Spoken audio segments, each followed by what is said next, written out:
Good afternoon. Before I start, I just want to say that the last time I was in this room, some very good friends of mine have a garage band, and they were set up right there, and they played for about an hour and a half, and all of their friends, including us, came, and we completely overwhelmed the one bartender who was here. And I really do hope at some point that sort of thing will be possible again here in the Commonwealth. And I do want to thank Senator Lovely and Mayor Driscoll for being with us today. You guys have been awesome partners in so many ways over the course of this very difficult year. And I think part of what we're here today to talk about is the fact that we are finally making some progress on a lot of things that will dramatically, hopefully, improve people's ability and some of their choices as we go forward. Obviously, we've been fighting a second surge of the COVID-19 virus since the mid-fall, and we've seen many positive trends in our public health metrics pretty much since the turn of the new year. I also want to thank the owners of Ledger for hosting us here today, and I hope that table is 6 there by the cook area. Yeah, good.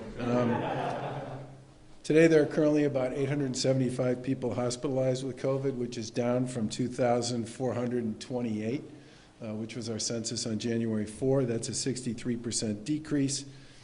Across all intensive care beds, we've seen about a 52% reduction since early January. And yesterday, the Department of Public Health reported 1,788 new cases out of 114,127 new tests. That's a less than 2% positive test rate, which we hadn't seen numbers like that since you go back to October.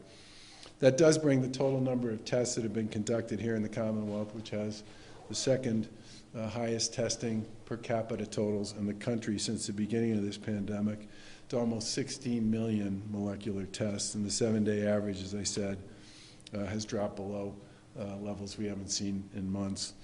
These are all really good signs, and we now have a vaccination program that ranks #1 in the country among the 24 states that have at least 5 million people, and among all 50 states, we've been in the top 10 now for vaccines administered for the past 3 weeks. As of yesterday, over 1.9 million doses have been shipped to Massachusetts, and over 1.5 million doses have been administered. Yesterday, the Lieutenant Governor and I visited the new vaccination site in Natick, which is being run by LabCorp.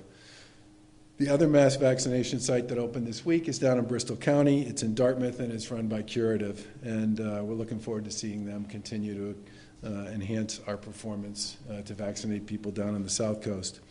Today, the Reggie Lewis Center in Boston is operational as a mass vac site, and that site will begin with 800 shots a day and ramp up to 2,000 shots a day over the course of the next couple of weeks. And in anticipation of getting more doses from the feds, we'll continue to ramp up more personnel and more sites in order to be ready when we see the big increase in supply that many of us have been waiting for a while. 50,000 appointments were booked this morning on the state's website. And as a reminder, I just want to point out once again that we get a limited supply of vaccines from the feds each week. It's about 130,000 first doses.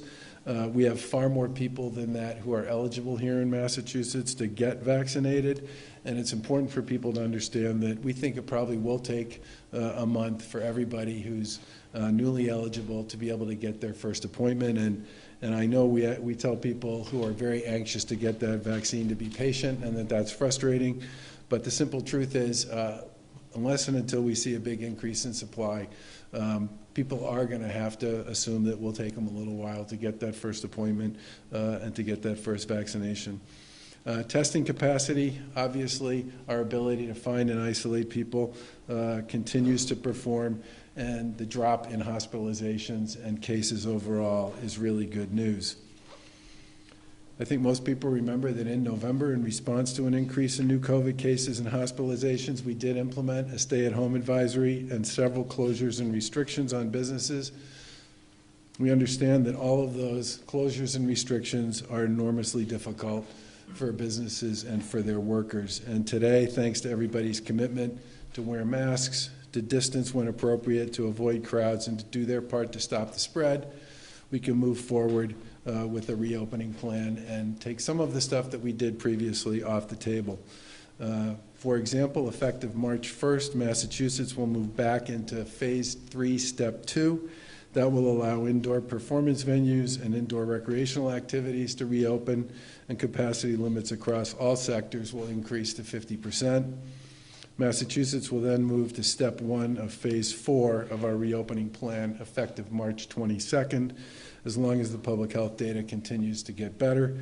That will make it possible for several large venues and many of the businesses that have been closed since the beginning of the pandemic to plan to reopen with strict safety measures in place and capacity limits as of, I said, the 22nd of March. Step 1 of Phase 4 includes indoor and outdoor stadiums, as well as arenas and ballparks like Gillette Stadium, Fenway Park, and TD Garden, which will be permitted to reopen with a 12% capacity limit. These facilities will also be required to submit a plan to the Department of Public Health to demonstrate the safety measures they'll be employing in opening up to the public. Also effective March 22nd and subject to public health data, gathering limits for event venues and in public settings will increase from 100 people indoors and 150 people outdoors, and outdoor gatherings at private residences and in private backyards will remain where they are now, which is a maximum of 25 people, and indoor house gatherings will remain at 10.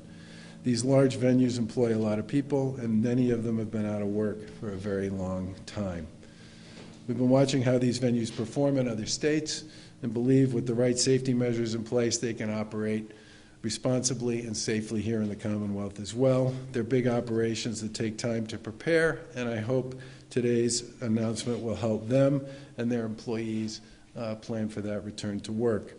We understand there are additional businesses that are listed in Phase 4 that are still waiting for a signal from us with respect to their ability to reopen, and we'll continue to work with these industries and to monitor health metrics and hopefully be able to get them open at some point in the future.